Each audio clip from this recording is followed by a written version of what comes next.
let's quickly review what we kind of talked about the past two sessions, just in case anyone missed it. And we also have recordings, slides, and resources from the past two webinars available to everyone. They've already gone out to everyone that registered, but feel free to reach out to any of us if you are not able to access any of that. This whole series is we're envisioning it as a package, so it's helpful if you know everything that we talked about from series 1 all the way to the 4th one. But quick review of the first one, we started the series by hearing from folks in the community about what a federally funded jobs program like the Green New Deal would look like in their life. So then after that, we started getting a basic understanding of what the Green New Deal is. If we're talking about it, we need to understand what it is, what it looks like, and how it can be paid for. When we began talking about what modern monetary theory is, MMT, and how that plays a big role in talking about how we pay for a Green New Deal. And then in the second session, we took a closer look at what obstacles some folks face in their communities, like in Newark, specifically around affordable housing. So then we started mapping out ways we might be able to address some of those community needs and open up some really great discussions that honed in on the details we may forget about when it comes to implementing something like the Green New Deal in our communities. For example, one of the things that came up was what role a landlord would play in public housing. So things like that. It was a wonderful discussion. We couldn't fit it all in 2 hours, which was a bummer, but it was a good time regardless. And then we also made sure to talk about the solutions in a way that addresses the scope and the scale of the problem, right? We can't get to where we need to be solving the overdose crisis, overcoming income inequality, eradicating poverty, ending homelessness, et cetera, if we don't think and act on a larger scale. We've got to address the problems at their source. A good metaphor that I like to use is that we can put out fires in our community, which is kind of like harm reduction, and those fires need to be put out. And sometimes we can't because we don't have the support or resources. But when it comes to addressing the issues of our communities, we've got to figure out what is causing the fires in the first place and address that head on. And then today we're going to look at some research that Professor Foddle's students at Denison have been working on around this workshop and continue to take what we are learning and put it into practice as we prepare to go out into our communities to educate and organize around a Green New Deal. So with that, I'm going to pass it to you, Foddle, and your students. Thank you. So I wanted to start with just a couple of opening remarks to preview what the students will be presenting over the next hour or so. So this is a class that I'm teaching at Denison. It's called the Global Green New Deal. So the focus is really global, not just the US, but we dedicated a portion of the semester to study the US proposal for a Green New Deal, how to pay for it, how to design it. And then we started working with this group, with the Newark think tank, to think specifically about how a US Green New Deal would work right here in Ohio, in Licking County in particular. So we divided the class in 4 groups, and you'll hear from the groups today. One group will talk about the role of broadband infrastructure as a subcomponent of the Green New Deal. Another group will talk about community health, broadly speaking. The third group will talk about housing and how a Green New Deal would address housing issues in the US and in Ohio in particular. And then a fourth group focused on what the Green New Deal would deliver to parents in terms of childcare, and caring for children in general, from pre-birth all the way through adolescence and beyond. And that's a broad network of services and jobs that will be created to improve quality of life. So those are the 4 areas that we'll focus on. The Green New Deal obviously goes beyond those 4 areas, but that's going to be the purpose of our conversation today. Finally, to preview the presentations, what I asked the students to do is essentially three things, and that will drive our conversation today. Number one is to identify the issues, the problems that the community has identified in terms of areas of need, areas that are underfunded, areas that could be improved, and to assess sort of the cost associated with doing nothing. And what we find essentially is that the cost of doing nothing is already too expensive because we're spending money on sort of the symptoms of the problem as opposed to trying to eliminate the problem. Number two, to demonstrate that essentially the investments that the Green New Deal will bring to the area are kind of a no-brainer, cheaper option in the long term, because not only will they create jobs, but they also improve quality of life for members of the community. So the big question that always comes up when we talk about the Green New Deal is how to pay for it. And this is essentially the purpose of this whole workshop, which is to explain that the federal government has the spending capacity to pay for a Green New Deal without causing inflation, without bankrupting the country. And we talked about MMT quite a bit over the last two sessions. So I'm not going to do more MMT right now, but you have that in the background. But just to demonstrate that there's actually money available right now to spend, money that's been voted on, that's been approved actually by the federal government. It's just sitting there not being spent. And that's money that we could use to jumpstart a Green New Deal right now. The first program comes from the Federal Reserve Bank. The Federal Reserve Bank created a new lending program for cities and municipalities that has $500 billion already approved. It's sitting there at the New York Fed waiting to be spent, essentially. $500 billion, this is called the Municipal Lending Facility, or MLF for short. And it's designed, as the title says, municipal lending. It's lending from the Fed to go to municipalities, cities across the country. And these are almost zero interest loans that are structured as a relief program for 3 years, up to 3 years, with the possibility of renewal. So this could be our launching pad for a Green New Deal, where cities at the local level decide what the priorities are. If we decide the priority is broadband, if we decide the priority is, after school programs and public community health programs, the resources are there. So this is for cities, for local governments. The Fed also created another set of lending facilities called the Main Street Lending Facility. And it's designed to lend to small businesses, but also to nonprofits. So nonprofits could be, local utility co-ops that are trying to decarbonize and move to renewable energy. They can borrow directly from the Fed. Up to 95% of the value of the loan is available right now at the Fed. They'll have to have 5% from a local lender. That's the way they structured it. The point is that there's plenty of money to get started. What we're trying to do with this workshop is to inform, mobilize, organize people like you who care about these issues. So we go out and inform our neighbors, our friends, and build a movement that demands this step to be taken, to start moving in the right direction, to tackling the public health crisis that we have, tackling the jobs crisis that we have, and tackling the economic inequality and socioeconomic exclusion crisis that we currently have in the US. And to close this, the status quo or the inaction is unaffordable. We're literally watching a slow motion Great Depression unfold as we speak. I'll give you an example just to illustrate. Just pick one industry right now in this economic crisis, the airline industry. The airline industry employs 750,000 people in the US, and demand for air travel dropped down to 15% of pre-COVID crisis levels. So massive level.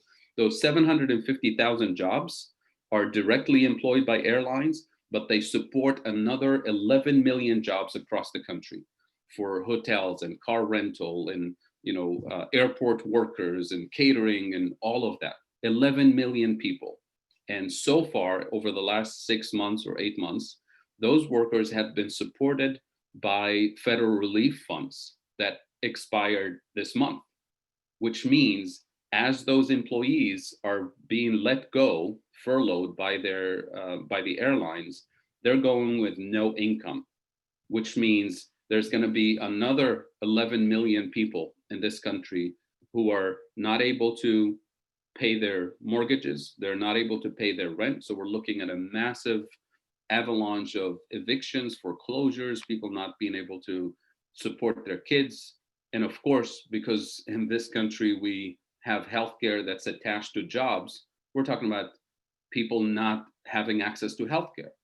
All of this is unnecessary pain that could be prevented by transitioning to a different kinds of jobs program, a federally funded jobs program, like we did in the 1930s with the New Deal that employed millions of people.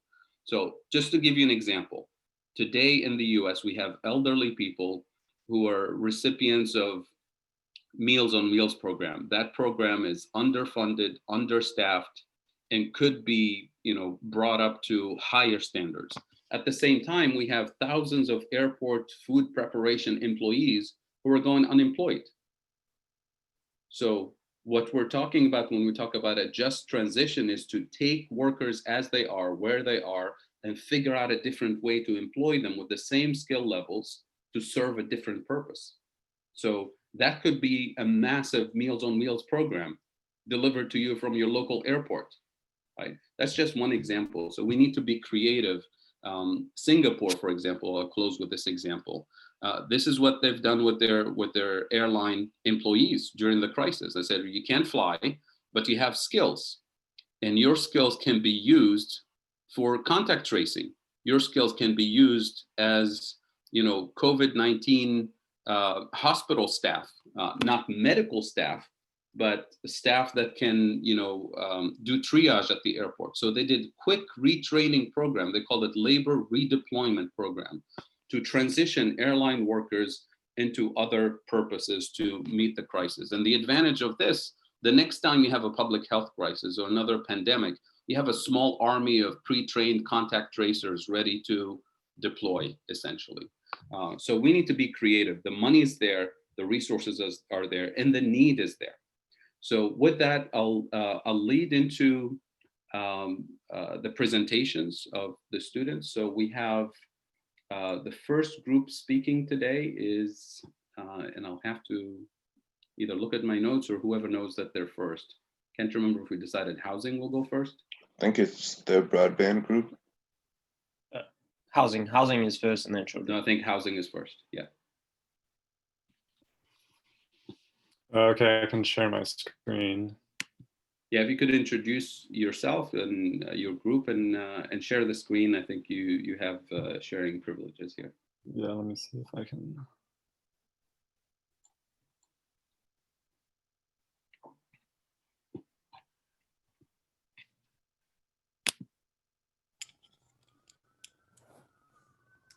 One moment.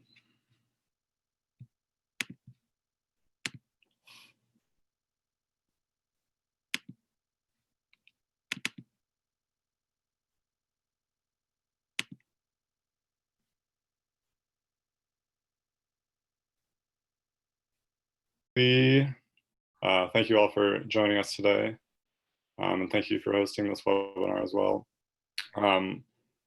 So we're going to briefly talk about current problems that are being faced in the housing industry, and then we're going to speak about ways that the Green New Deal can help us, and then also different jobs that could be created throughout these housing improvements. So Connor will start off by speaking briefly about some current problems that are being faced. Okay, give me 2 seconds here. All right, can everyone see the screen somewhat? Yep. Okay, so as you guys know, well, you guys don't know, but we interviewed Eric Donald Lee, who grew up in Newark.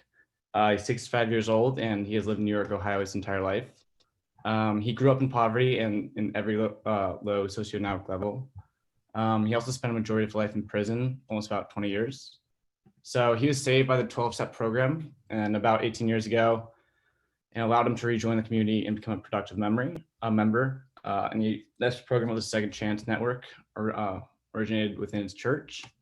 So our current problems were housing, affordable housing, housing programs, and eviction notice and eviction to court.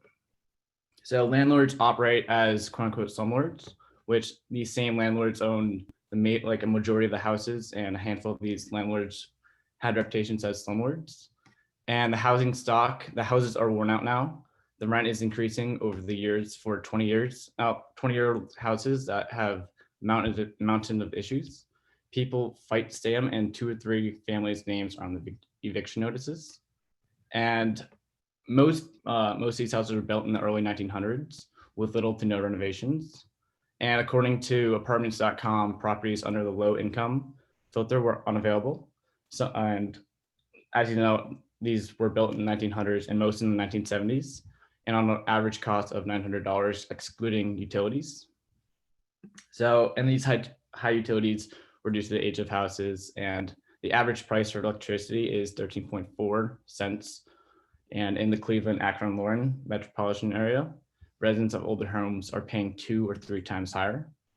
And also some properties on apartments.com list income restrictions, meaning depending on the number of residents, the household must have a certain income level.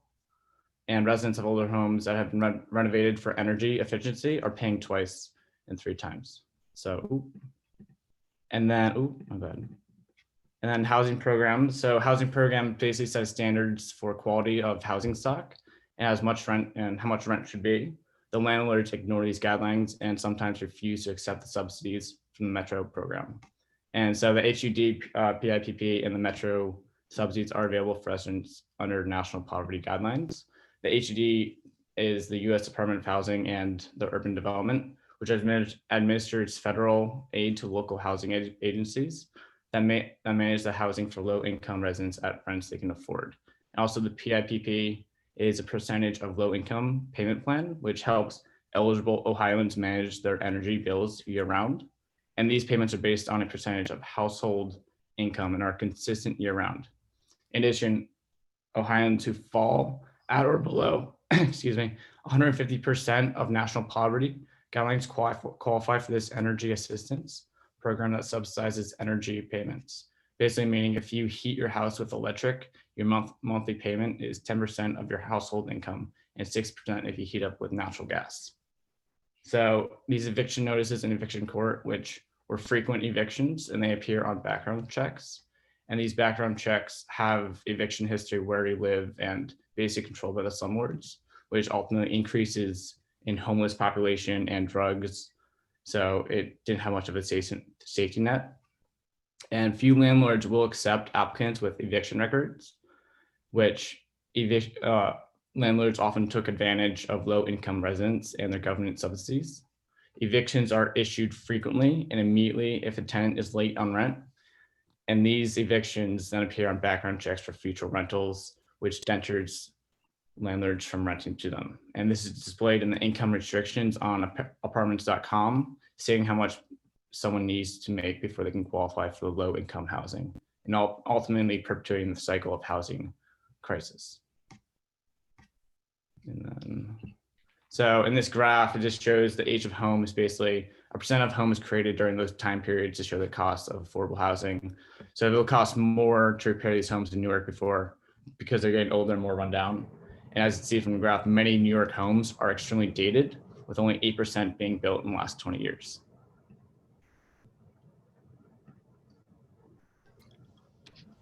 So obviously a lot of these problems can be benefited by the Green New Deal. So in a proposal by Representative AOC and Senator Bernie Sanders, they're proposing $180 billion nationally to go towards housing. And this money will go towards retrofitting old homes and repairing them, as well as the ultimate goal of eliminating carbon emissions in public housing. And this money will help over 1 million federally owned homes across the country. And then there are a numerous amount of kind of additional benefits to this retrofitting and repairing. One of them being residence councils and the establishment of larger residence councils so that actual residents can get on these boards and participate in the discussion rather than just being kind of led by different landlords. They'll have an actual say in this discussion. They're also proposing the elimination of the Faircloth Amendment, and this is an amendment that restricts the number of public houses in the country, which is about 1.1 million. And so the elimination of this amendment would allow the creation of new public houses, which obviously a lot of people could use. And then lastly, the establishment of community renewable energy generation. So then this energy that is generated in the community can be used by these community members. And then any excess energy that is created will just be sold into the larger grid. And then these profits will be controlled by the Public Housing Administration.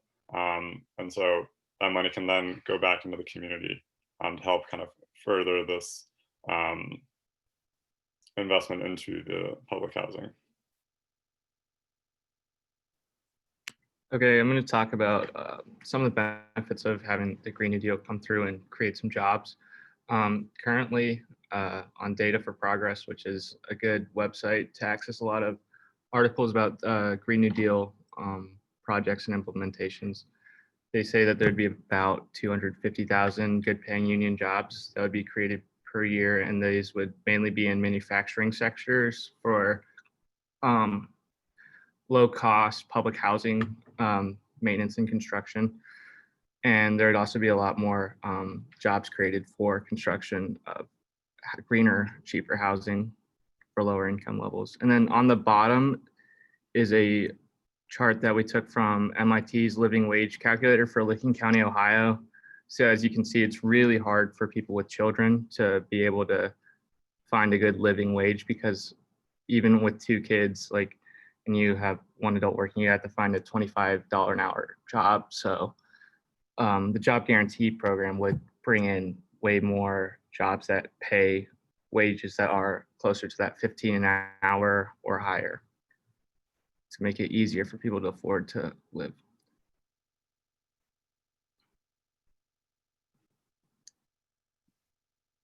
Yeah, so that's the end of our quick presentation, I believe. Thank you. With someone else, yeah.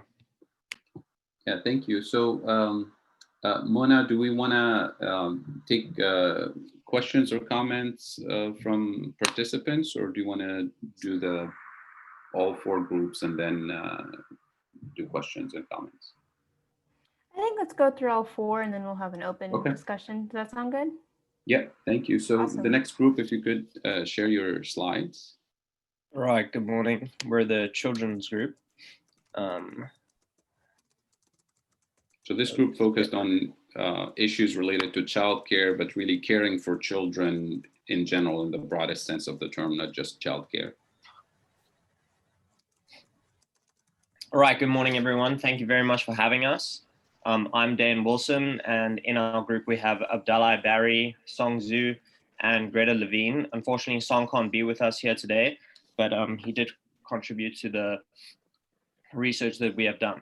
And we'll be presenting on childcare within the greater area. And Abdallah will kick us off on some prenatal care issues. Yeah, so one of the first issues that we identified regarding childcare is prenatal care. So what does prenatal care involve? So the goal of prenatal care is to keep you and your baby healthy during the entire pregnancy. So this includes routine office visits, lab tests, ultrasounds, weight checks, and physical examinations. So some of the facts regarding prenatal care. So prenatal care before the 3rd trimester is very critical to the child's development. And in Ohio, nearly 30% of mothers aren't getting the prenatal care that they need within the 1st trimester. And some of the costs for prenatal care, the average total cost for this type of care throughout the typical pregnancy is about $2,000. And this figure includes about 12 doctor visits ranging from $100 to $200 each. Okay, so we thought that to talk about age, Just a background, the living wage is the hourly rate that an individual in a household must earn in order to support his or herself and their family. And in Licking County, they assume that the sole provider is working full time. So for example, we decide to pick a single parent, and if the single parent were to have one child, it would cost $24.24, two children, $28.91, and three children, $35.47. Childcare would range between $7,000 and $14,000 per year, depending on how many children the family has. In Licking County, the minimum wage in Ohio is $8.55 per hour. And with that wage alone, parents are expected to pay for childcare, food, medical, housing, transportation, etc. With the current wages and the current cost of living, there's no way that this can be affordable. And this is why we need the Green New Deal.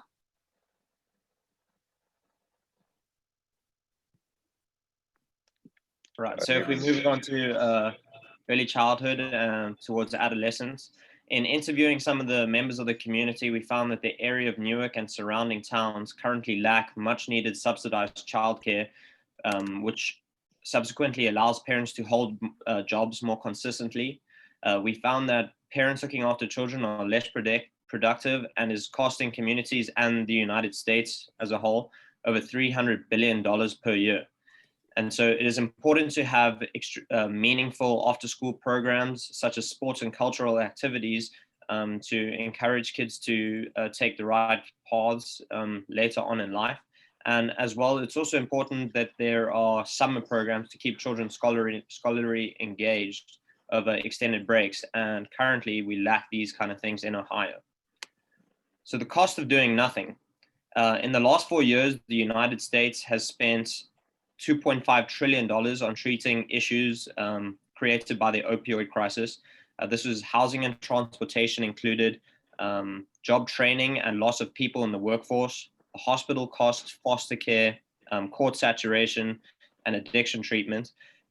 Investing in childhood programs can potentially keep these kids away from falling into the traps created by the opioid crisis and into the jail system. Ohio will spend $1.8 billion per year over the next 2 years on the jail system. And so if we had to invest this money earlier on somewhere else, the outcome could be different for some of these children. And some of the costs of doing nothing regarding prenatal care, the mortality rate for infants is 5 times higher for those who don't receive prenatal care. And those same children are 3 times more likely to have a low birth weight. And this can cause both health and learning problems for the young children, including language delays, attention disorder, even extreme severe neurological problems. These same young children could also experience the negative economic and social effects for the rest of their lives.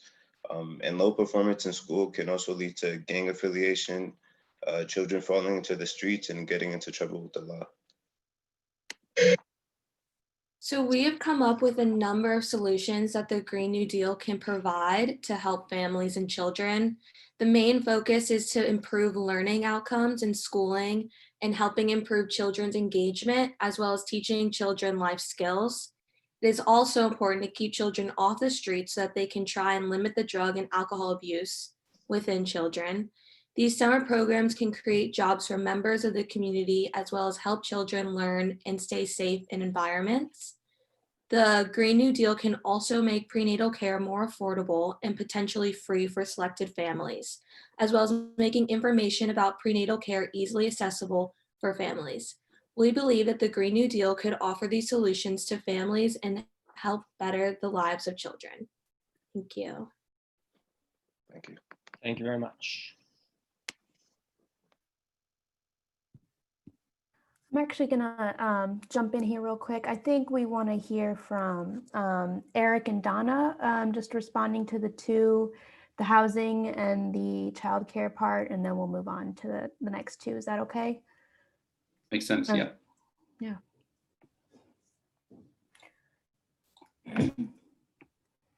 So Eric, Donna, feel free to respond and share, and then anyone else, questions, concerns, thoughts. Yeah, Go ahead. Eric, you're muted. Okay. Okay. Muted now. We gotcha. Thank you. Okay, thank you. Hey, just for the record, I'm 64, not 65. Not trying to get there too fast. You don't look a day over. Well, thank you. That's what I said. Anyway, I had a referral yesterday that came from the think tank. It was a gentleman that is having all kind of issues with finding housing here in Newark, where he was born and raised. And the more I talked to him, the more I realized that he had to have some really serious issues on his background check. I was a little too soon in the process to get personal with that, but we know the three main ones are rape or sex offenders, murder, and arson. And the message I've been getting is that no one will be excluded, but yet there are those marginalized communities or population that have people that have always been excluded when it came to housing. And I was just curious, is there anything in the Green New Deal that talks about any kind of criteria to determine whether or not a person will qualify, or is it, as I've been hearing it is, it's just everyone is included? So I don't know who can answer that question, but there's Alan. Go ahead, Alan. Yeah, I'd like to speak to this for just a second. So historically, federal programs have been the way we've attacked discrimination from the very beginning, right? If you want to contract with the government for a job or for housing, you have to live up to certain anti-discrimination statutes. And historically, that's the way the government has fought against discrimination. So I just realized this yesterday, one thing about the Green New Deal and making these government programs is they will have to live up to anti-discrimination statutes that they can pretty much ignore on a local level. So that's another reason to take this larger scale approach, even though we're talking about a local problem. You know, I agree with that. And I'll add to that there is no legislation right now called the Green New Deal or anything like that. So if we don't, demand that this particular issue is tackled at the federal level, it's not going to happen. Just like, Alan, I think last week mentioned what FDR said. He said, I agree with you. I'm convinced. Now make me do it, which means build a movement that demands that Congress passes this legislation. And I think this is what we're trying to do with this workshop, is to empower and mobilize people so that we demand, not just a Green New Deal, but a Green New Deal with all the specific details that would include everybody. So it's easy for a legislation to say everybody's included in jobs, but then you look at the details and you find that the same members of the community they're trying to include are systematically being excluded by the legislation. So thank you for bringing that up. This is an important component for a Green New Deal legislation to make sure that everybody's truly included. Absolutely. This is Donna. So thank you so much for those presentations. I'm always learning things. Some of the problems with, it's like, okay, if you get somebody housing, you have to make sure that they have the health care, the employment. It has to be a streamlined effect, because there's like, for every family unit that's a direct number, there's indirect numbers, which can be grandchildren, parents. Family units are more than just mom, dad, and the children, especially right now. It's entire families that are affected. So I like the components, and I look forward to seeing the other presentations. But whatever we do, it has to be streamlined. If I get you a great job with no insurance, I've helped you, but in the long term, when something happens, it all crumbles. If I get you a house, a way to pay the rent, I mean, it's just like a backwards. It goes backwards and forward effect. And I've seen it where people have gotten housing, gotten a good job, but as soon as something happens to a child, to themselves especially, it crumbles backwards again. So that's one of the things that I like about the Green New Deal. And I'm a little nervous about it getting it all streamlined at once. I'm worried that we're going to say, okay, here's the housing. And we're going to keep crumbling and crumbling until we add the next phase. So I don't know if this is something that we're going to be able to, like, we're going to impact the whole situation at one time. And that includes, like, you have the opioid crisis that may be affecting a parent. There has to be multiple layers, I guess is what I'm trying to say. We can't just give people one layer and hope for the best, because that's what's been happening. We'll get you something like, you come out of treatment, you've got your Medicaid, oh, now you make too much. Now we take you off, so you crumble and you go backwards. And then it becomes a criticism in our community. People are like, see, they overdosed. Well, yeah, because you took their Medicaid and it led backward. Now they lost their housing. So they're going to go back to what they know. So we have to see them where they're at that point in time. And that's where my concern is that we're going to have just a consistent. And Donna, what you're highlighting here is extremely important. This is really a central point of this debate that we're having in this country right now, which is between two camps. One camp that says we need to address all of these things at the same time in order to get that transformative effect, so that we provide the health, the housing, the jobs, the mental health care, the child care, all of these things that need to be addressed at once because they interlock. They're all part of the same kind of network of interrelated problems. So there's that one camp, which is the Green New Deal camp. The other camp says, we can't afford all of these things at the same time, so let's do it piece by piece, right? And because it's too expensive, because it's too much to implement at the same time, so let's do the housing first, and then we'll worry about the other thing. Or let's do the health thing first. And that's why we need to keep pushing on this front to say that, you know, setting up people for failure is not a solution, because you give somebody housing, as you said, and they can't hold a job or they don't have health care, everybody's going to go back to the same problem. And then we're going to face the reaction from the community that says, look, you're throwing money at the problem and you didn't really solve it, because you spent quite a bit on this particular issue, but you didn't really solve the whole thing. So I think we need to continue mobilizing and educating and informing people that this is an interlocking type of a challenge that we're trying to deal with here. So we can't just pick one piece and hope for the best. We have to do it all at once. And that's what we did during the Great Depression in the 1930s. We addressed all of these things at the same time, and they did it with pen and paper. They didn't have the technology or the organizational capabilities that we have today. So we definitely can do it. And I do have one other comment that could be a good argument for the Green New Deal, is when you have every year they give funding to people to do a specific thing, and you keep with the same people doing, you're essentially paying the same money over and over and over again. That if you just took care of the problem to begin with, it would be expanding people's lives instead of maintaining people's lives. Right. Absolutely. Other comments or feedback from Joe? Go ahead if you could unmute your mic. Joe, we can't hear you. You need to unmute your microphone. There you go. I would very much appreciate following up on your observations just made about the two camps.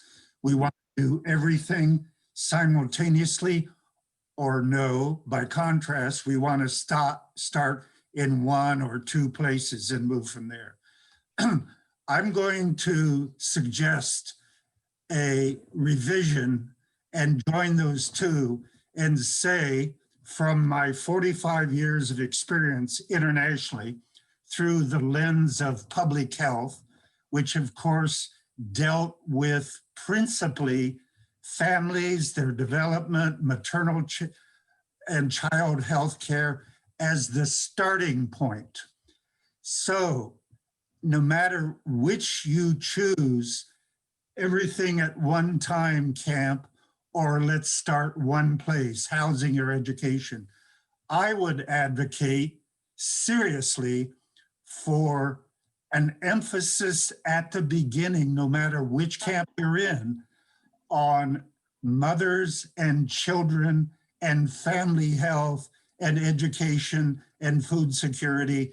That to me is the biggest insight that I carried away from 45 years of working in approximately 60 countries around the world, that you really have to start with the family, good health, good nutrition, education, and for that you need a whole range of things which I won't go into, but it really needs an emphasis, no matter which camp you're in, on that solid beginning of family. Absolutely, yes. Absolutely. On that particular point, there's a group of young medical professionals in Massachusetts, I believe, who are making a public statement about these interrelated issues where they're literally prescribing, as in a prescription, prescribing adequate housing, prescribing adequate jobs for parents, prescribing adequate heating for families of children who have health issues, because they see how these things interconnect. So I agree with you that it's important to start with prenatal care, with early childhood education and so on, but it doesn't help if the parents have no job, if the parents have mental health issues, if the parents have poor quality housing because of socioeconomic conditions. So we start there, but we have to immediately connect the dots to the rest of the issues. So thank you. Alan, go ahead. You're on mute. There we go. Our friend Kellen, who's also often on these calls, did some research in Ohio and found out that one of the main values of people from Ohio, you can attest to this, Joe, as our oldest Ohio veteran, is that we take care of problems ourselves. We take care of problems in our own little locality ourselves. It can go right down to the congregation level, but it's a strong independence value in Ohio. And it's going to make it hard for us to see that certain solutions, there are not adequate resources locally, no matter how much you jump up and down and scream and dream about how rich the developers are and they should be putting money into this. So that's the reason with affordable housing and some of these other things, we need to think about the Green New Deal, because that is where the resources are. The city fathers in Newark right now are going to expend all of their resources that they're willing to expend to add another 15 beds to a homeless shelter. That doesn't begin to approach the affordable housing crisis. So we really have to break out of this localism. We want local application. There's no doubt about that. We want local direction. There's no doubt about that. But the resources have to come not locally, but nationally. And so that's one reason to do the Green New Deal. That's why this approach will get us more than another 6 years of sitting here locally in meetings talking about how we can fund this locally. As some of you may remember that the developers and the city fathers brought us all together a year ago to figure out how to solve the homeless problem locally. And there are no market solutions to that.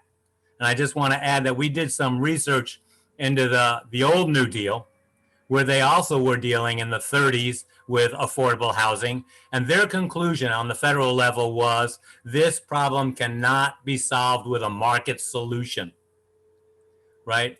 The rents will go too high. So you need a federal subsidy in order to have affordable housing in this situation. It's like Amanda has her hand up. Yes, hi.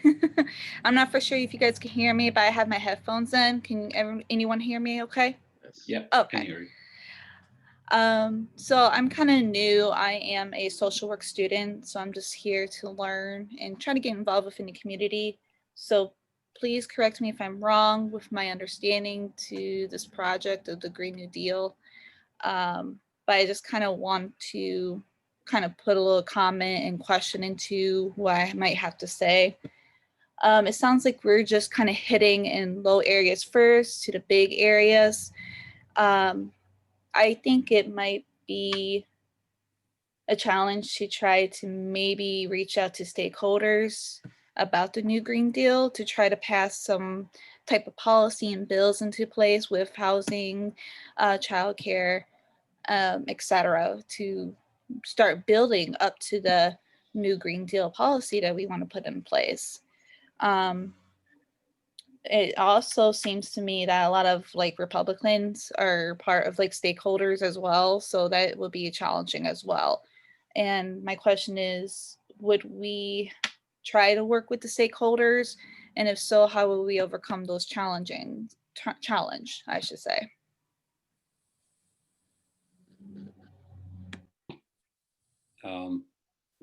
Would you guys like me to answer this question, or Alan, do you want to? I'm happy to answer. So there is, there's two ways to do this, from the top or from the bottom. From the top, it's not going to work. I don't think so. And I don't know if you were with us the last couple of sessions, but we've talked about when we looked at public opinion from across the country, and there's overwhelming support, even for Republicans and independents. People who voted for Trump are in favor of a lot of these issues, as long as you don't call them Green New Deal, because that title has been damaged in the media, thanks to all the spinning that's been happening. But if you ask specifically, do you favor green jobs? They say yes. Do you favor clean air, clean water, healthcare? All of these things are very popular. The only people who oppose these things are the majority of elected officials, both Democrats and Republicans. It's not just Republicans. They're lobbyists, the super PACs that fund them, the big pharma, the big oil and gas companies, and the media companies who spin their stories. So nothing's going to change from the top.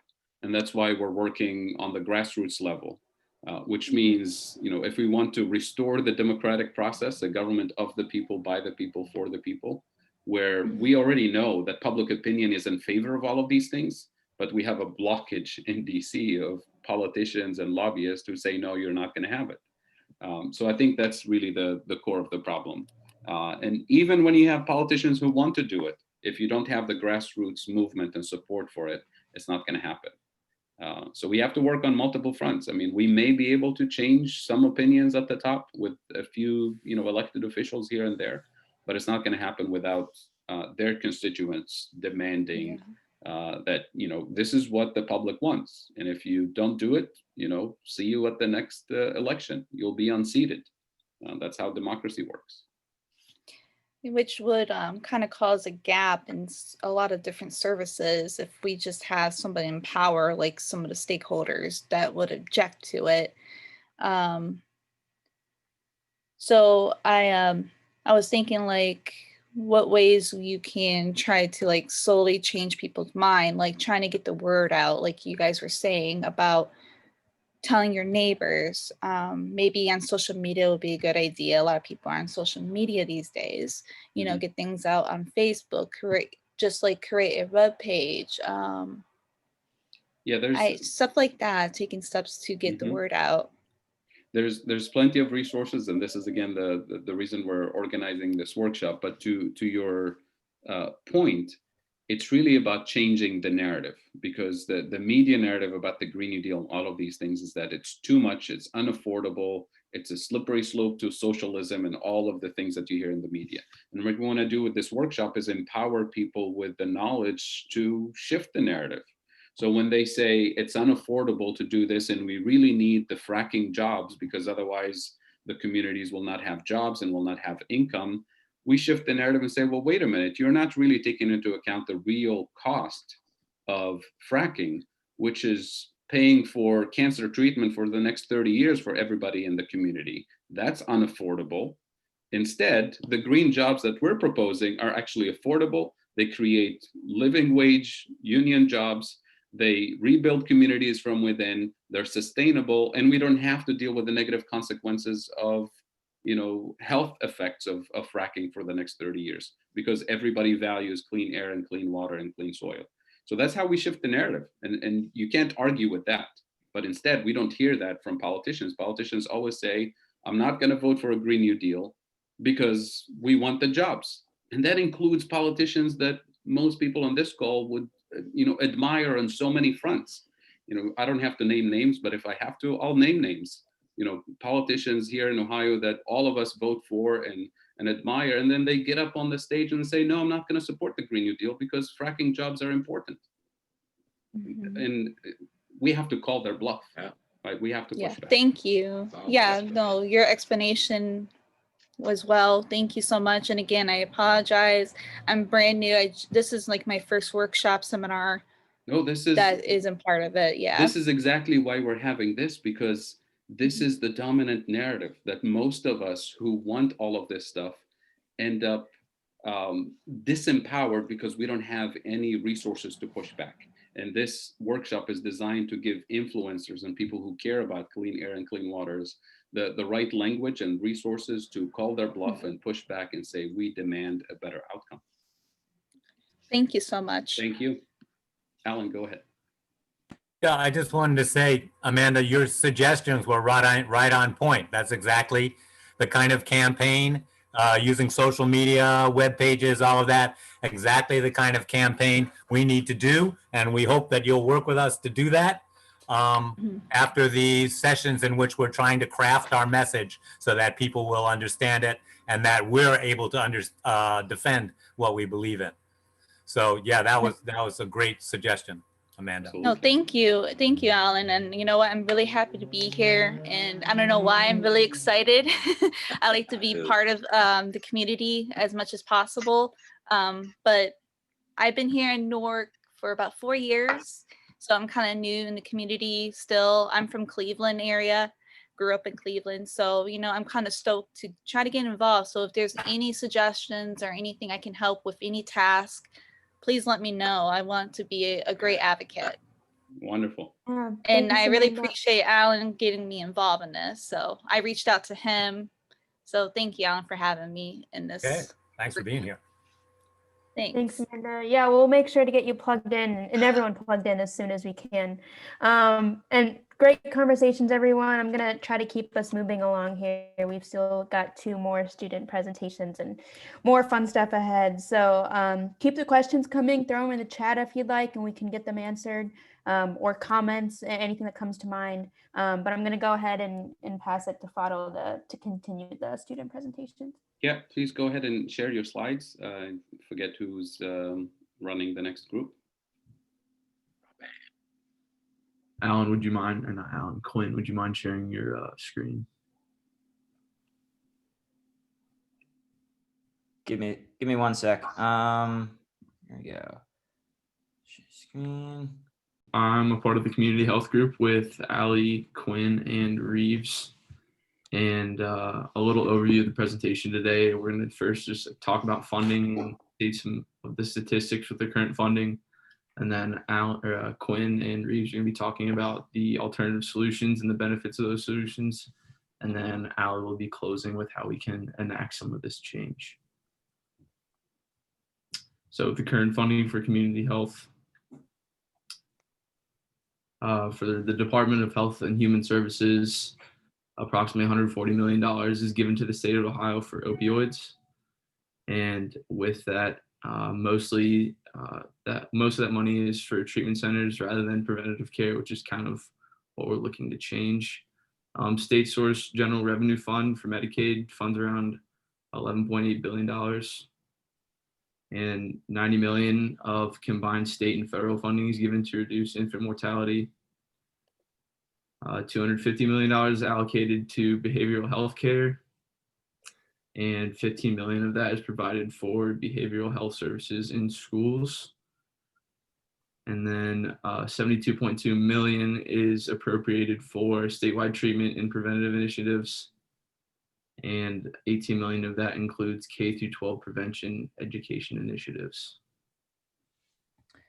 So if you look at where most of that money goes, it's not, as Daniel said at the beginning, it's not for really for preventative solutions. It's more to just treating the problems as they come up, which is good because in some ways, because they there's some involvement that's going on, but it's not going down and saying, this is what the problem actually was and how do we fix this so we don't even have to spend that money. And so if we invested in preventative care, which is what the Green New Deal tries to do, that would actually make things cheaper for the most part. And I'll give a couple examples. For prenatal care, which the child care group talked about, there's studies that have said that for every female person who gets, or for every woman who gets prenatal care as has a child, they save an average of $1,000 because they don't have to pay for some of the issues that would come up later on. And if you had affordable healthcare as a whole, just in the administrative costs that come up with having multiple different health insurances that make things more complicated, that could save $812 billion just in that, which could free up those people to work for better solutions and stuff. And Reeves can carry on with more. Yeah, so I'll just go into some of the specifics about how these programs can benefit the community. So for prenatal care really helps prevent complications and inform women about important steps they can take to protect their infants and ensure a healthy pregnancy. And this is done by a healthcare professional checking in on you and ensuring that the medications women take are safe.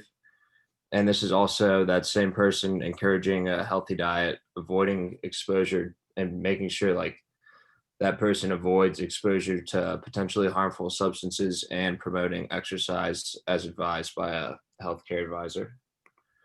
And then after school programs are also another great way to promote positive youth development. And this is especially true when parents are busy at work. So for after school programs, children really have the academic support for homework, and they also have increased adult supervision, and they have food for children to eat, and they really have the opportunity for children to socialize with other children, which is good. So community prevention programs, and these are good programs that educate children and young adults about the negative effects of drug abuse. And this might deter young people from making risky decisions, which could lead to lower crime rates, and it could also promote healthy practices for young people. And then the last one is affordable healthcare, and this will expand healthcare services to all. And this really helps people have access to prescription drugs, diagnostic lab tests, mental and behavioral health treatment, and emergency room visits, just to name a few.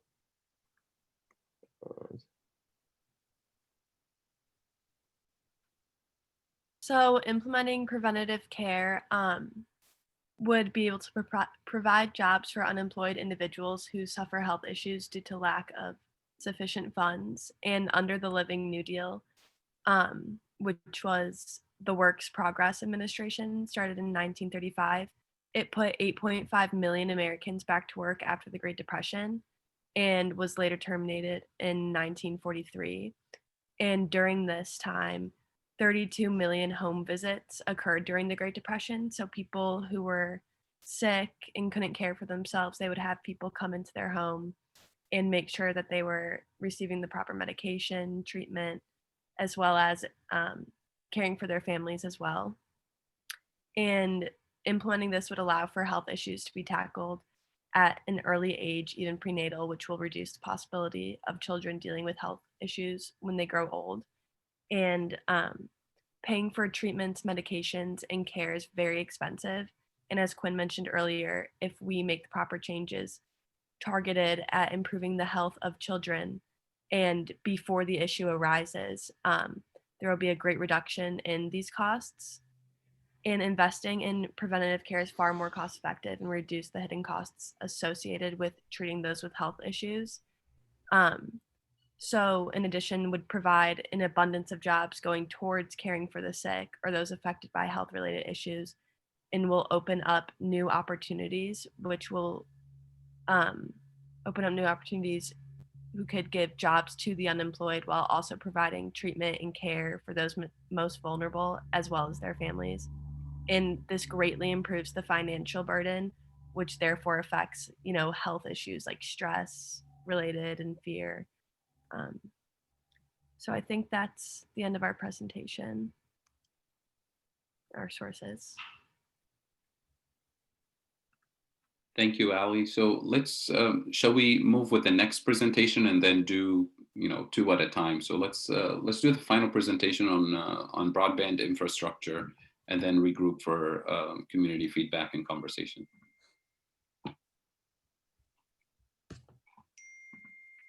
Not sure who's sharing the screen for the broadband presentation.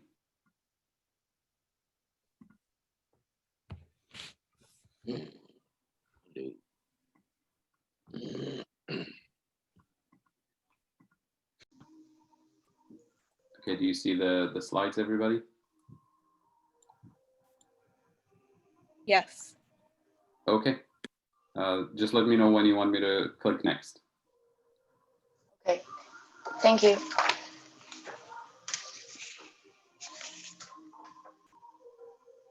Okay, our group was Max, Molly, Ariella, Jenny, and myself, and 3 of the students have athletic contests this morning.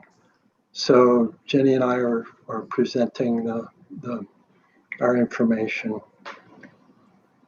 Next slide, please. Okay, I just wanted to talk about some issues surrounding broadband infrastructure. And then Jenny will follow up with the remaining comments. Most of the infrastructure for broadband in the US is privately owned and operated.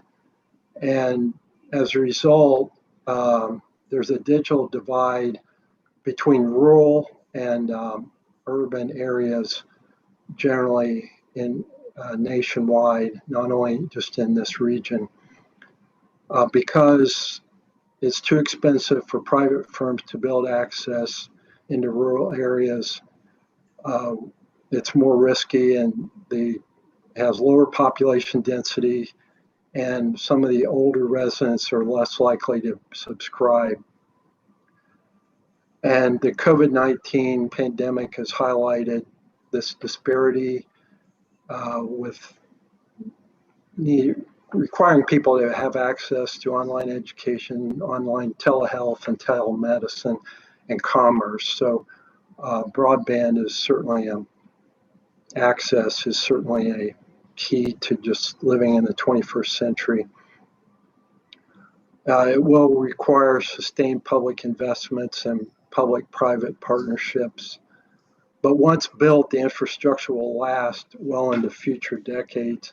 And in fact, if you look at the New Deal of the 1930s and 40s, there was a part of the New Deal called the REA, or Rural Electrification Administration, that was initially set up by a presidential decree in 1935 and then passed by Congress in 36.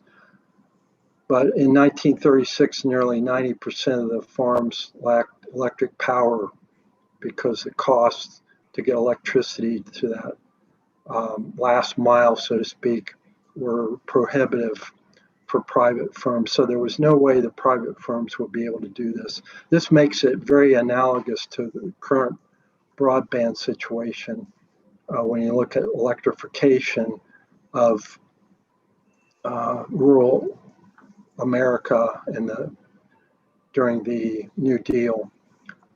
And again, if built by the federal government, private companies using the broadband infrastructure would be regulated as public utilities.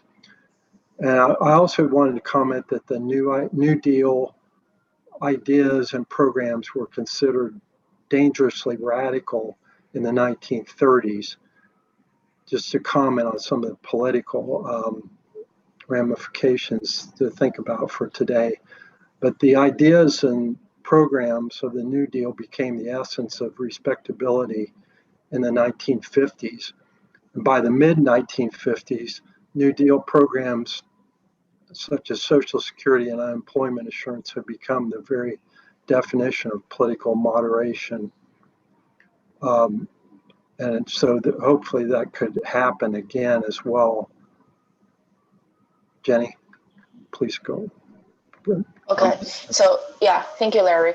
So let's continue and talk about the costs related to the current system of broadband infrastructure. So the two biggest consequences of the lack of stable internet are education and healthcare system. So from the aspect of education, the COVID-19 pandemic is, of course, making students face more difficulties on getting educational resources because a large amount of these resources are digital.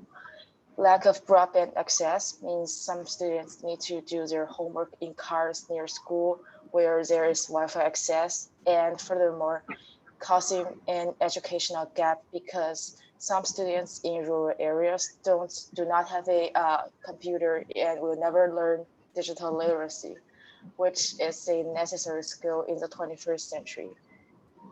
And for the healthcare system, in a study done in rural North Carolina, researchers just found that 20 of the poorest counties had lower broadband subscription rates than the rest of the states, and there was less than one full-time certified cardiologist, endocrinologist, and mental health professionals.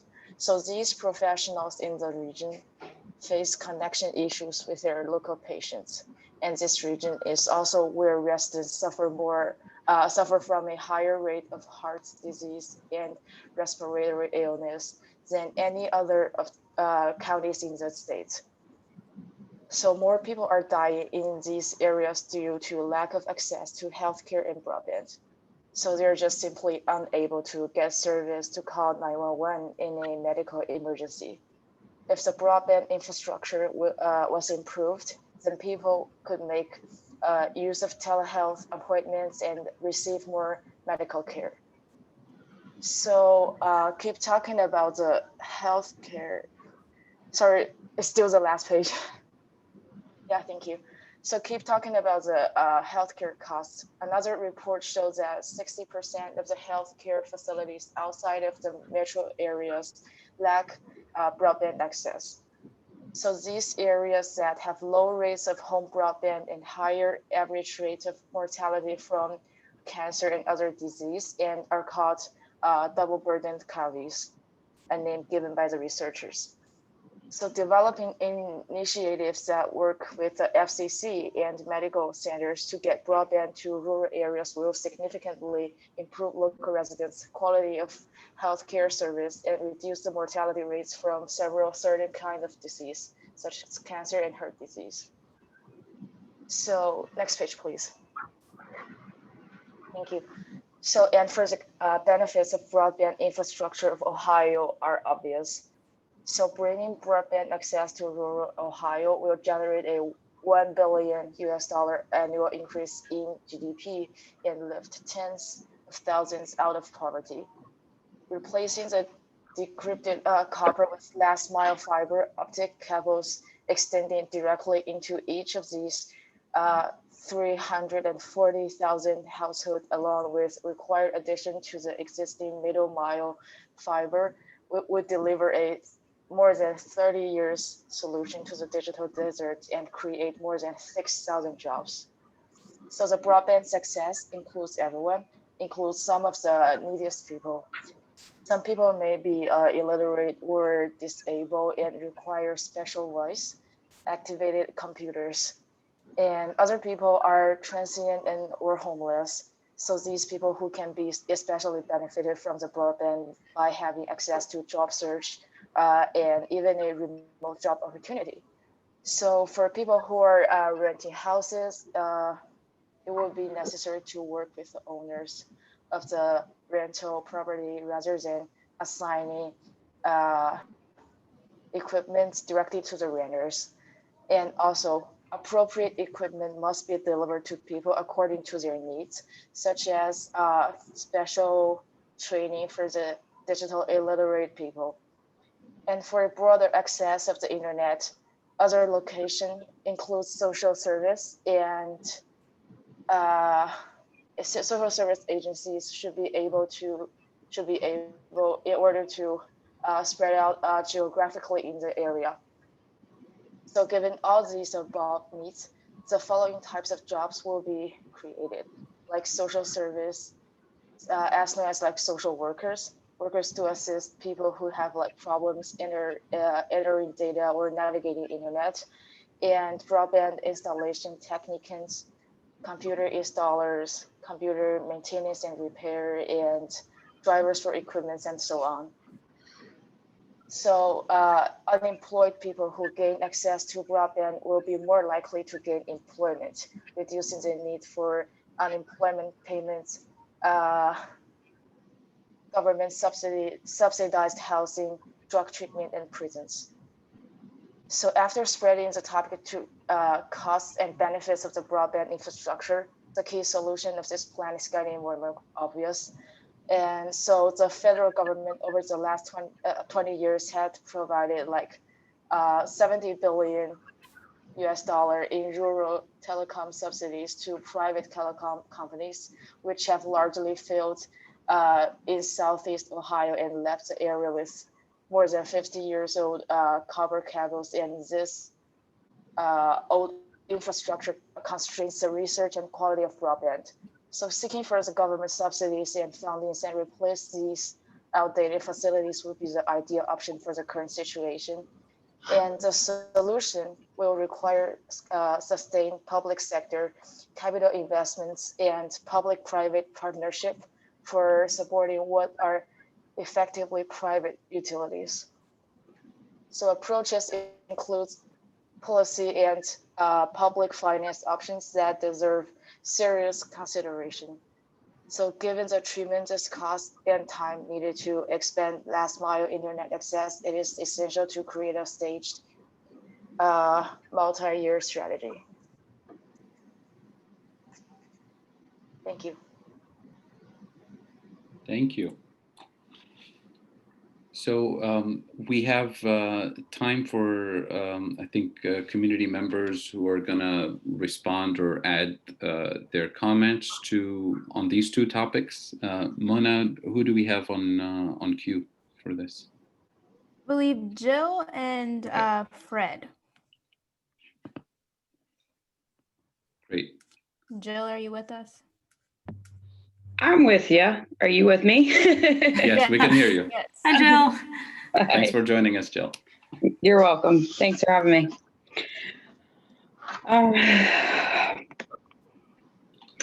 Why don't Fred go first and let me rethink how I'm going to present this the right way.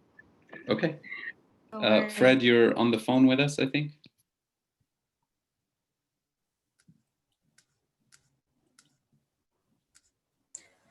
Fred may be having broadband issues. Yeah, speaking of broadband. He's in Perry County. Yeah, I'm not seeing that he's on. Yeah, I don't see Fred on the list. Is Bill on? I can speak up for Fred. Yes, please, Bill. As Alicia knows, as the leader of our Perry County think tank on poverty, we have been doing for many months now webinars, monthly webinars on broadband. And I want to definitely extend an invitation to all of you this next Tuesday from 6 to 7:30, and that can be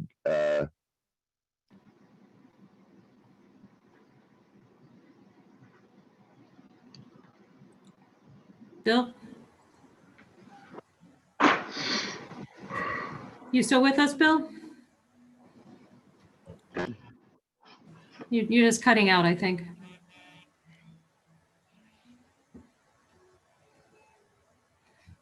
Well, in the interim, as Bill was saying, we do have a town hall coming up in Perry County on broadband Tuesday, the 20th at 6 p.m. You're all invited. We've been doing a series of webinars to educate the public about exactly what the students presented, that without Bill? I think we lost Bill. Okay. So it's detrimental, to people's health, to education, to economic development in Perry County, and that's where we are working, but certainly across the country. And, we've heard in Perry County, people who say that, maybe their adult children would like to move home and be able to work from home remotely, but that's not a possibility. People who have, pacemakers, et cetera, their doctors, can monitor them by remotely if there's broadband, but a lot of people have to go to a hotspot in order for that information to be downloaded to their doctor. And then the horror stories that we've been hearing from parents, with children being educated at home and parents trying to figure out how to do that. And I think the students mentioned that as well. People are driving to the McDonald's and sitting at the parking lot, multiple children trying to get education, and it's just not working. I mean, the schools are doing everything that they can, but we need this investment now so that these children and these families and all of these people who have been harmed by all of these extractive industries, we need it now. We need broadband now. I see Bill is back. Bill, can you hear us? On Tuesday is economic development. Bill, your signal is not coming through clearly. Are you able to move to another location? Hey, Bill, it's Leisha. Can you hear me? So I'm very sorry now. Yep. Leisha. Okay. Yep. You went out, so I announced our town hall on Tuesday. So hopefully we'll get some others to join. But thank you so much, Bill, for being on and contributing. Jill, do you want to jump in? Sure. Broadband, with us having here in Muskingum County, Zanesville, with the remote learning and stuff, we ran out of hotspots, but there's also a place that is available at the Gant Stadium that children don't access to because of transportation wise, things like that. Down at my respite center, which is a day shelter, we have free Wi-Fi, but it's not utilized. A lot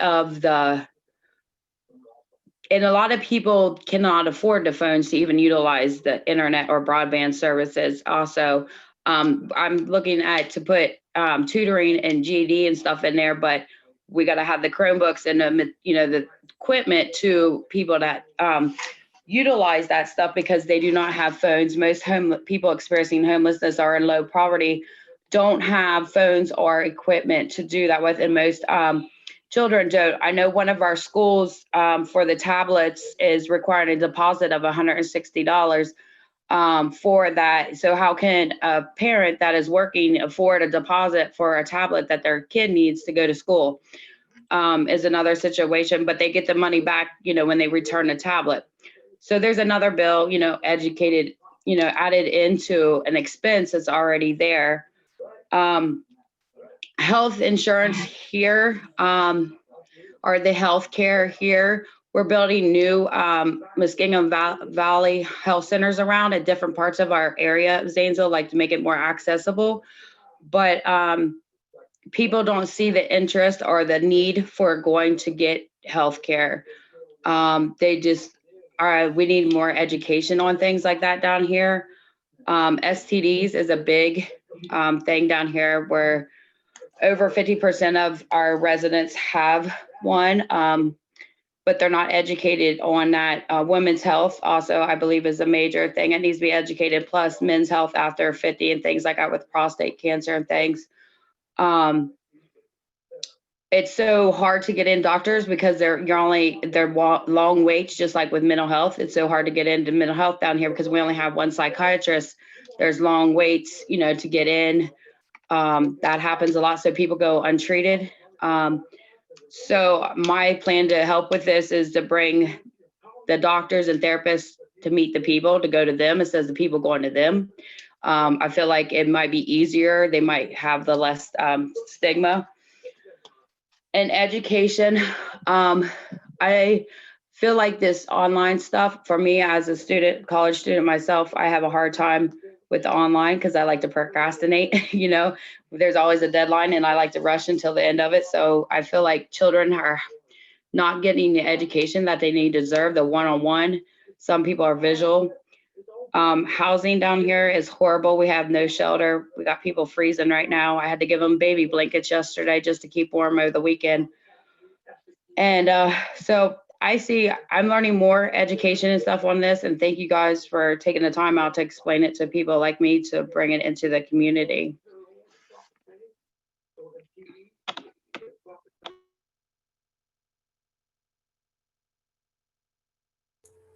Thank you, Jill.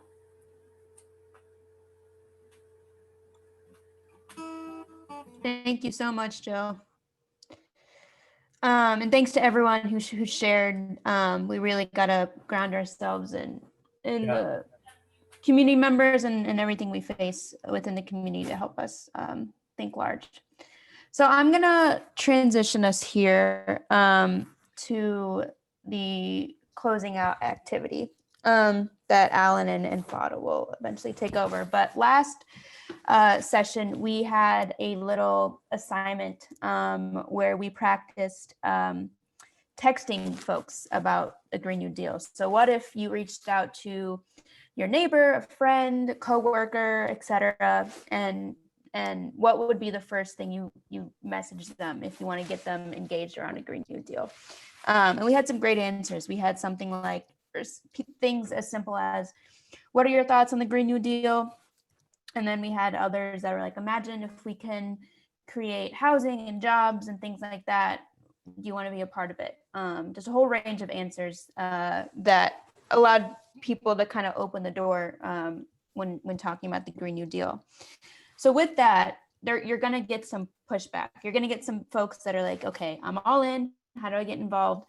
But then, for example, if you ask someone, what are your thoughts on the Green New Deal? They could very well come back with you like I've heard it's a part of a socialist agenda, right? And so you got to learn how to address those myths and misunderstandings that come up. And Fadl and Alan will begin to talk about those myths and understandings a bit more and how to address messages like that when you are talking with your neighbors, friends, coworkers, things like that. So Alan, Fadl, all you.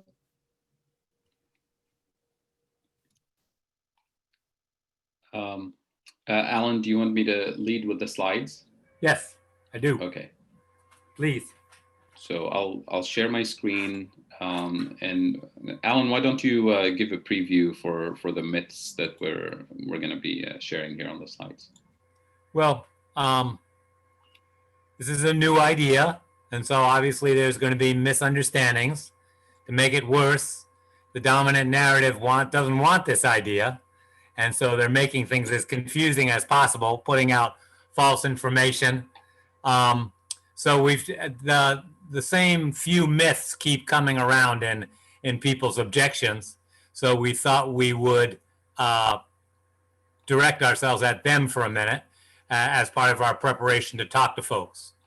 So Fadl, you want to put those myths up there? We'll talk about each one real quick. Yep, first myth. So the idea that the federal budget is the same thing as your household budget. So we hear people saying, well, we're responsible individuals. We sit at the kitchen table and we balance our checkbook. So we spend and we live within our means. And then they say the city does the same. The state balances their budget and they spend responsibly. So then they say the federal government should do the same. The federal government shouldn't be spending left and right. We should be limited at the federal level by tax revenues. So responsible spending. So the idea here is that we treat the federal budget the same way we treat our personal household budget. And that is just not true. The federal budget is not like your household budget.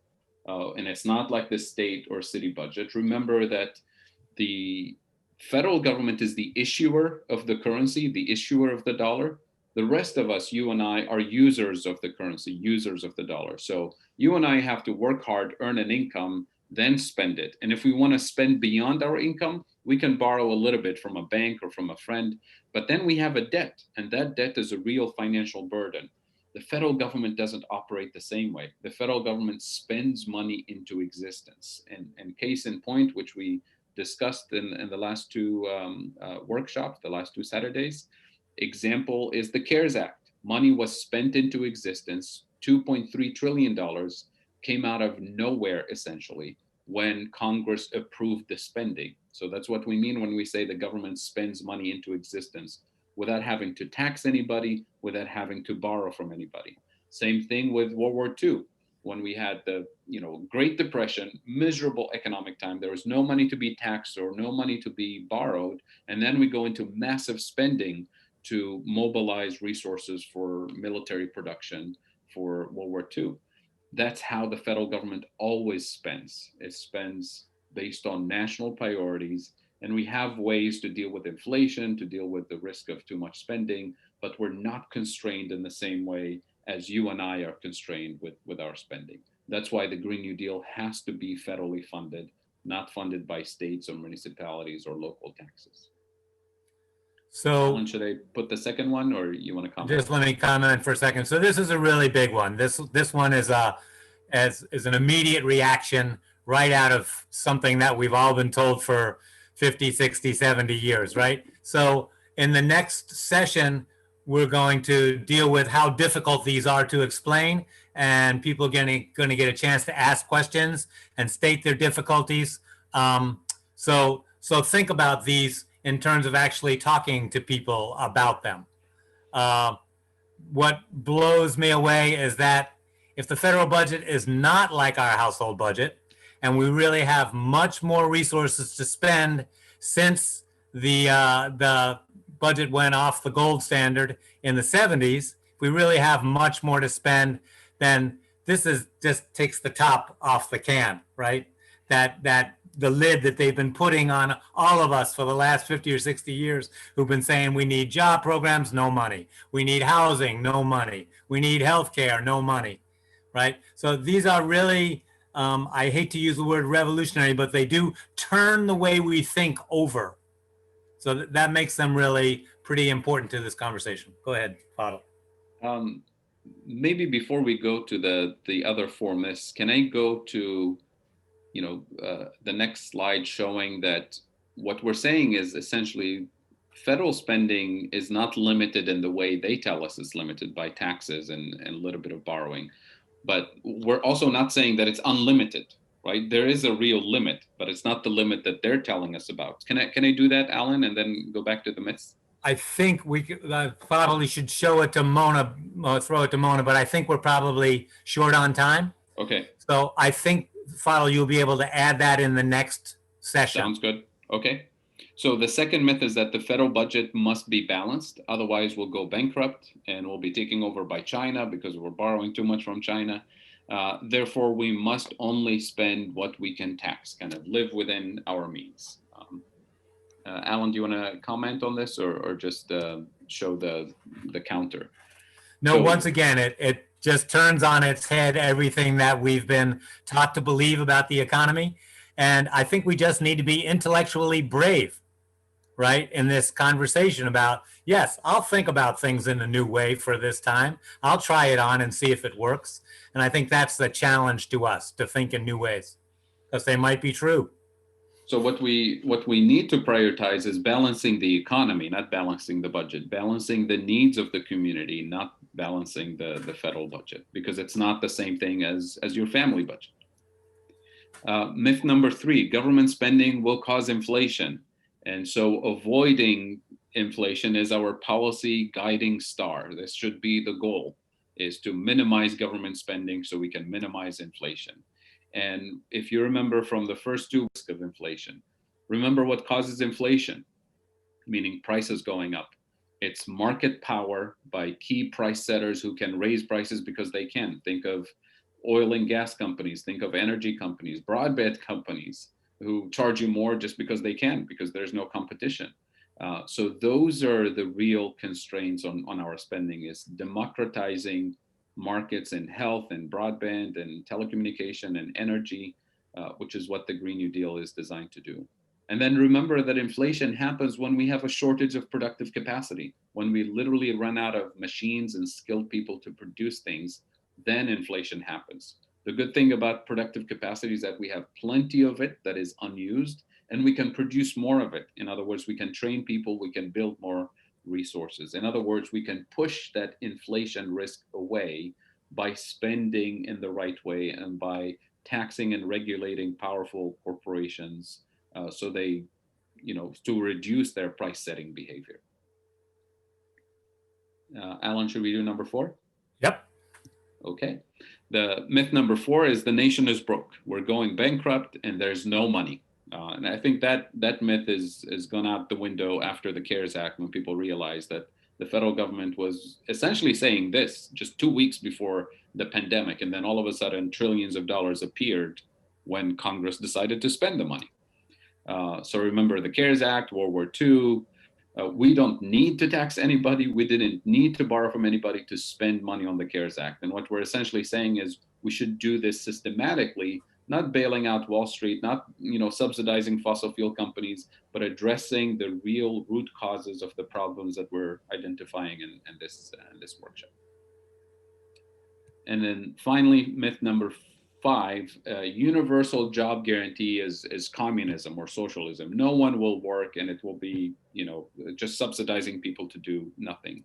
And I think we've discussed thoroughly what the Green New Deal what the New Deal of the 1930s has built. And I keep plugging this website, the livingnewdeal.org, which is this massive database of all the things that were built during the 1930s by New Deal workers, infrastructure and resources that we're still using to this day, including electricity infrastructure, the dams and national parks and post offices and train stations that we're still using today. So the idea that federally funded jobs program will be a waste of resources is just that. It's just a myth, and it's a scare tactic. So with that, Alan, do you want to comment on any of this, or should we open it I up? just want to say that these are all difficult things to wrap your head around. You don't have to be an economist, though. So I'm really asking people to think about them and come back in the next session and say, that number 2, I just can't get by that one. I just can't. It doesn't make any sense to me. I can't use it to explain anything to anyone. So let's talk about that. So that we think this is really the core of the opposition to the Green New Deal. So if we can learn to counter that, we'll have made a big step forward. So look at these, save your chat so you can look at these. Maybe we can send this little thing out to everybody. Absolutely. And come back in the next session ready to say, yeah, they make sense to me, or this one doesn't. Let's talk about it some more. That'll be your charge. Yeah, feel free to take a screenshot of this if you need it on your computer, but we'll definitely share the slides and all the content. And the video will be posted on the think tank website. Mona, the floor is yours to lead us into the next segment.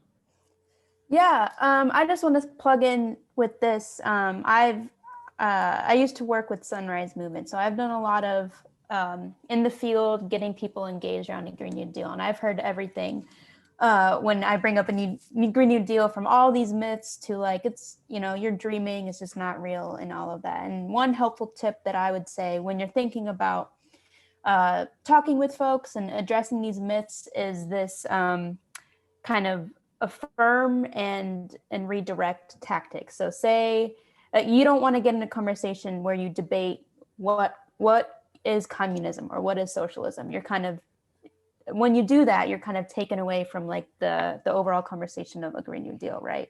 So if someone comes to you and is like, well, it is a universal job guarantee is communism, or a Green New Deal is this liberal dream or whatever, try not to debate them on that, I guess, and try to affirm where they're at and affirm that a lot of these myths and misunderstandings are purposely put out there to scare folks.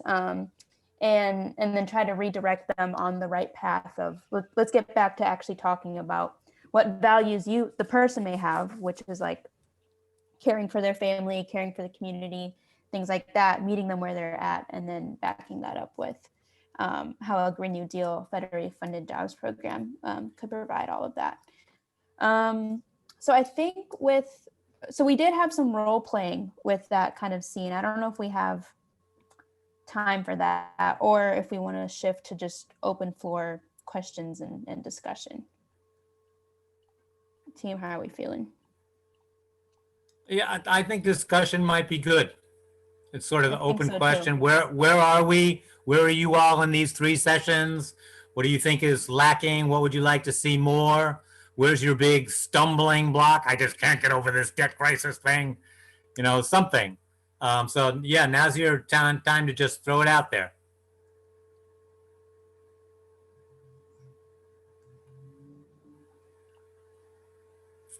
And can I throw out another thought here? And that is, we've been hearing throughout the importance of our taking action. You know, that's what these sessions are about, providing content, learning about the Green New Deal so we can, as individuals, begin to influence. So one question that comes to me, and I'm asking myself this, is what is something I'm willing to do this week to take a next step? So I just throw that out in addition to any other comments that people might have.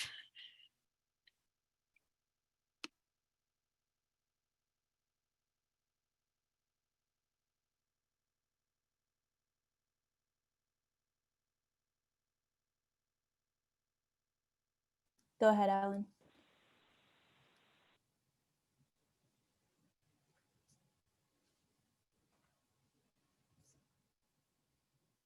Did you have your hand up? No? You're muted. There we go. Okay, can you hear me now?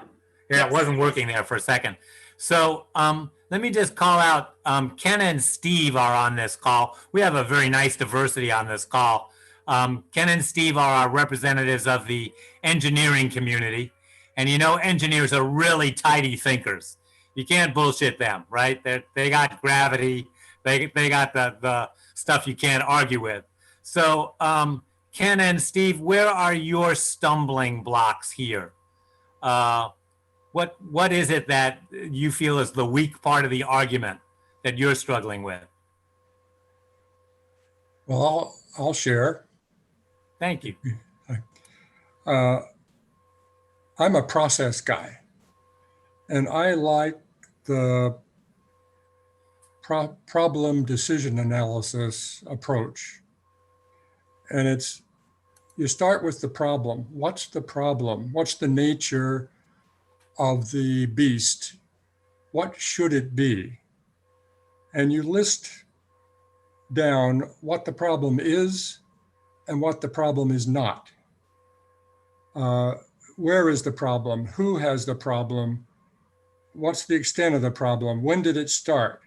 How many are involved? What's the distinction between where the problem is and where the problem isn't? The housing problem isn't in Granville. Well, maybe it is. It's in Newark. Is it old? Is it new? What is it? So what's the distinction and what's the possible cause of that? I think the presentations probably went through that before they explained their solution, but it's always this, well, did you think about that? Or it's not really a problem over here, or it's not really lazy people, you know, explain to me why, what the problem is not, and why you focused on these narrower issues. And then you get to the decision process, and what are your objectives? What result do you really want? And you list them all. You want people to have housing, but you want landlords to make good housing. How do you get everybody's musts and wants listed down? And then you start to look at, well, how could you come up with some alternatives that would do that for all the stakeholders? And I found this out when I talked to a son-in-law who complained about regulation. You start asking, well, where should regulation begin and where should regulation end? And he admitted, well, he wouldn't want his neighbor putting toxic chemicals on his field, damaging his children. So you do get agreement. You work to get agreement on what you're going for and what are the limits. And it may or may not be as robust as your best solution, but at least it gets everybody's factors brought into it. So that's where I'm at. The benefit cost analysis is right. You gotta get to that point eventually, but I would like to know more about what was considered getting there, so that in the argument, don't have an argument with your neighbor. Get with your neighbor and try to define the scope of the topic, and where do you think something should be done, and how might you do that? Instead of coming in with, oh, the Green New Deal will create 6 million jobs. What's the problem with jobs in Pataskala or Granville or Newark or at Denison, and how do we address those? And what is the problem? What isn't the problem? Where is it? And then what can we do about it? And all the alternatives, and pick the best one. That's where I'm at. Yeah, I think that's good, Ken.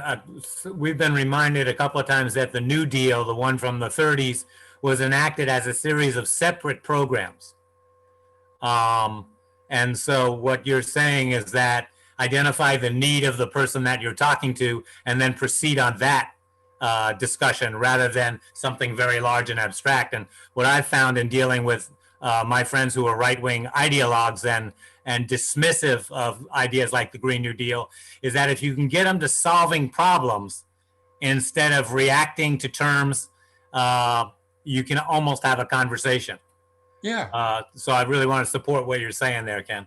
Yeah. I was demonstrating in front of the church 2 years ago, and a guy came up and says, I support something, and it was right wing, and he turned to me and he said, hey, we don't want all the trees to die. We don't want our environment to burn up.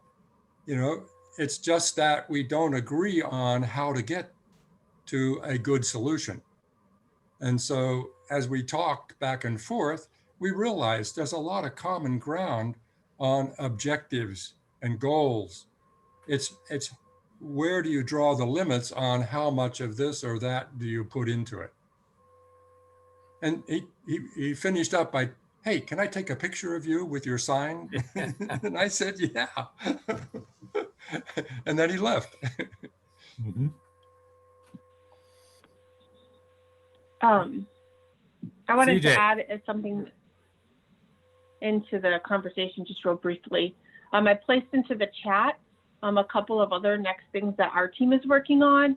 And I can also put my email next to it, but we're working on getting some letters to the editor as a way to keep the conversation going in the public sphere. A lot of our community leaders and political leaders at different levels of government do read letters to the editor.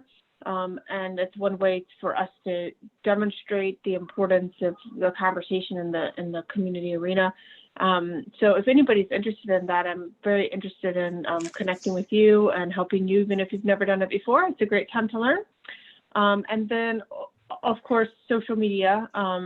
And one of the things that we're doing with that, there's a digital rally coming up on October 22nd with a network that we're part of called Reimagine Appalachia, that's working to get conversations about the New Deal moving within Appalachia, so that we're at the table as these decisions are being made, and as hopefully things move forward in the national stage. So Reimagine Appalachia Rally is October 22nd. If you go to their website, it's a splash page. It'll pop up and you can see where to follow it on Facebook. I'll also try to pull that and drop it into the thread, and we'll email that out to folks. But we really encourage you to join that as well, so you can get connected to other regional groups, because there's webs of people working, and our hope is to get people connected. So thank you so much. Thanks, Wendy. And that's just like a perfect example of, things are already happening. There's a national movement calling for all the things that we're talking about here. And there's ways to get plugged into and projects to get involved in to bring what we're seeing that are already working in other places to Ohio and to our communities. Mona, I see Caroline raising her hand. Go for it. I agree with that. I think you can't do this by ourselves as a local, and I think Fadil mentioned that, this has got to come from the national level, at the national level, the funding for it. And I'm really trying to work with the Poor People's Campaign, and they have a moral justice jubilee policy platform that includes almost all of the things that you've talked about. And I think that as a national group, and then there's a state, and we're trying to organize everybody in the state and also in regional levels. So I'd encourage you to get involved with the Poor People's Campaign.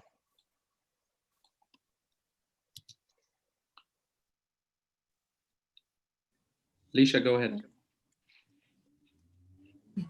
Yes, hi, thank you. Before we close out, I wanted to invite Jill to come back in. There's a gentleman with her who has experienced homelessness. He's worked his whole life. He was injured or has a disability, and he is really, feeling forgotten in our society. So, Jill, did Bill want to make a comment? Hey, there's Bill. Yeah, we're here. There's my friend How Bill. you doing? Hi, Bill. Thank you for being here. Thanks for speaking. Yeah, that's fine. The main thing was being homeless for a single guy that's handicapped, not 55. There's really not too much in here. I had a Section 8 voucher in my hand, and they handed them all out at one time. There's not over 100 one-bedroom homes in Muskegon County at the same time. I spent probably $200, $300 on application fees that I didn't have. And I'm still really homeless. I'm living in an RV. I pay $500 a month for the lot. Okay. If it gets cold this winter, I'm done. I have no vehicle. Get ready to go to jail for their license. And I don't care like that. I can't drive now. I don't want to. If it snows out there, I'm done. Yep. Okay. Tell them about your diabetes medicine, have trouble getting. Yeah, and I've had trouble with medicine. Like right now, the same medicine I've taken for 5 years, I have pre-authorization on the epi needles. Well, why would they pay for the medicine but not the needles? And right. And what I'm saying is that I won't. The Salvation Army won't take me. Do you know that? Because I got too many meds. They threw me right out on the street, on the street, Wow. and they have no handicap facilities whatsoever. Bill, I really appreciate you having the courage to be on here and speak with us. I think often we don't really know what's happening on the ground and how much people are suffering.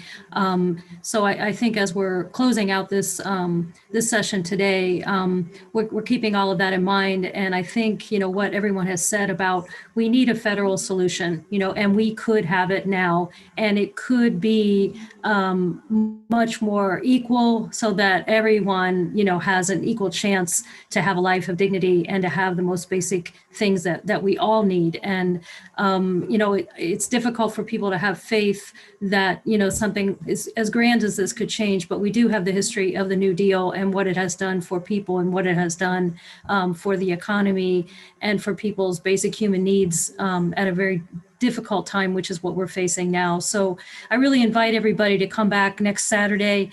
We do, you know, we can take this week and try to have conversations with people because it is something new, and it has been the label. People have been kind of conditioned to, you know, kind of go off on the label rather than understand what the Green New Deal is. So really, please come back next week. We've listened to the myths. You know, we've got some really good information about how we can have these conversations. And what we realize at the end of the day is that it's up to us to create the movement and to get connected to the movement that's in place, not only in the US, but around the world, and that we must come together around this issue in order to get the Green New Deal enacted, and that we can see a way forward for all of us to have the kind of society where people can live in dignity and have what they need. So Mona? Awesome. Thanks, Leisha. Thank you, Bill, Jill, Donna, everyone that shared today. Great stuff, and it really helps us ground us in why we need to do this too. So I appreciate everyone sharing their experiences and thoughts. It always regrounds me in this work too. So as Leisha said, really encourage everyone to come next Saturday. It'll be our last session of the series, but that does not mean that the work stops there. We are hoping we hope that you all will feel confident and empowered enough after next session to go out into your communities and start educating and organizing around a Green New Deal. And we will make sure you have all the tools needed, like all the recordings that we've had, resources, slides, and then there's going to be a little toolkit as well that will give you good talking points and things of that nature to look back on. And I also want to encourage you to fall back on any of us too. If you're a week or two from now out in your community talking and you stumble across a conversation with a friend that you just have no idea how to navigate, come back to any of us, Leisha, Alan, me, Fadl, and we're more than happy to work with you on that. Leisha, you got your hand up.